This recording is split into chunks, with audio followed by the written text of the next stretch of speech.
नमस्कार।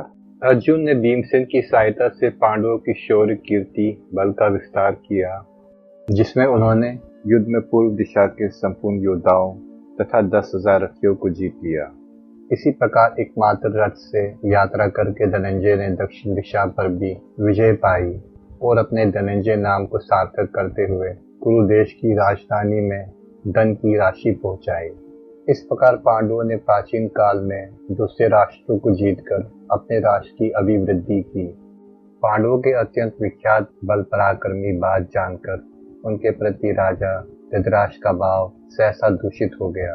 अत्यंत चिंता में निमग्न हो जाने के कारण उन्हें रातों में नींद नहीं आती थी। विष्णु पायन जी कहते हैं, जन्मजय पांडवों के वीर पुत्रों को महान तेजस्वी और बल में बड़े चढ़े सुनकर महाराजा धृतराष्ट्र व्याकुल होकर बड़ी चिंता में पड़ गए। तब उन्होंने राजनीति और अर्थशास्त्र के पंडित ज्ञाता मंत्री कनिक को बुलाकर इस प्रकार कहा, पांडवों की दिनों दिन उन्नति और सर्वत्र ख्याति हो रही है। इस कारण मैं उनसे ईर्ष्या करने लगा हूँ। कनिक, तुम भली भांति निश्चय करके बतलाओ, मुझे उनके साथ संधि करनी चाहिए या विग्रह? मैं तुम्हारी बात मानूंगा।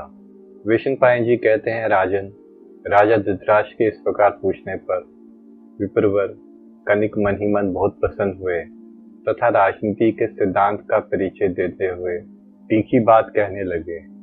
नरेश, इस विषय में मेरी कही हुई ये बातें सुनिए। कुरुवंश शिरोमणे, इसे सुनकर आप मेरे प्रति दोष दृष्टि न कीजिएगा।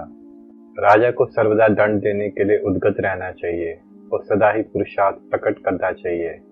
राजा अपने छिद्र, अपनी दुर्बलता प्रकट न होने दे, परंतु दूसरों के छिद्र या दुर्बलता पर सदा ही दृष्टि रखे। तो यदि शत्रु की निर्बलता का पता चल जाए तो उन पर आक्रमण कर दे। जो सदा दंड देने के लिए उद्यत रहता है उसे प्रजाजन बहुत डरते हैं, इसलिए सब कार्य दंड के द्वारा ही सिद्ध करे।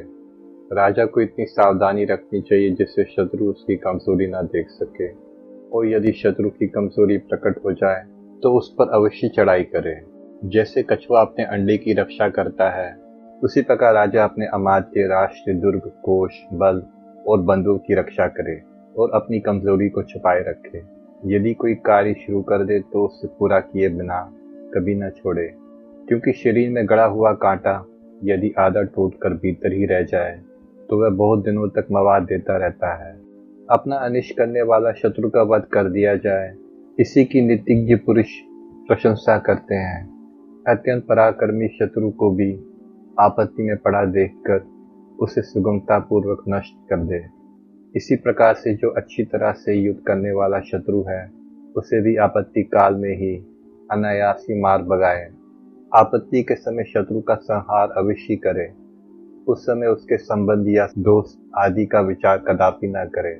तात शत्रु दुर्बल हो तो भी किसी प्रकार उसकी उपेक्षा न करे, क्योंकि जैसे थोड़ी सी भी आग ईंधन का सहारा मिल जाने पर समूचे वन को जला देती है, उसी प्रकार छोटा शत्रु भी दुर्ग आदि प्रबल आश्रय का सहारा देकर विनाशकारी बन जाता है। अंधा बनने का अवसर आने पर अंधा बन जाए, अर्थात अपनी असमर्थता के समय शत्रु के दोषों को न देखे। उस समय सब ओर से धिक्कार और निंदा मिलने पर भी उसे अनसुनी कर दे, अर्थात उसकी ओर से कान बंद करके बहरा बन जाए। ऐसे में अपने धनुष को तिनके के समान बना दे, अर्थात शत्रु की दृष्टि में सर्वथा दीनहीन एवं असमर्थ बन जाए। परंतु व्याध के भांति सोए, अर्थात जैसे व्याध झूठे ही नींद का बहाना करके सो जाता है। जब मृग विश्वस्त होकर आसपास चरने लगते हैं तब उठकर उन्हें बाणों से घायल कर देता है, उसी प्रकार शत्रु को मारने का अवसर देखते हुए ही अपने स्वरूप और मनोभाव को छिपाकर असमर्थ पुरुष का सा व्यवहार करे। इस प्रकार कपटपूर्ण बर्ताव से वश में आए हुए शत्रु को साम आदि उपायों से विश्वास उत्पन्न करके मार डाले। ये मेरी शरण में आया है, ये सोचकर उसके प्रति दया नहीं दिखानी चाहिए। शत्रु को मार देने से ही राजा निर्भय हो सकता है। यदि शत्रु मारा नहीं गया तो उसे सदा ही भय बना रहता है।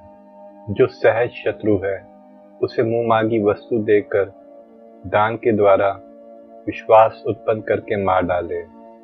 इसी प्रकार जो पहले का अनिष्टकारी शत्रु हो और पीछे सेवक बन गया हो, उसे भी जीवित ना छोड़े।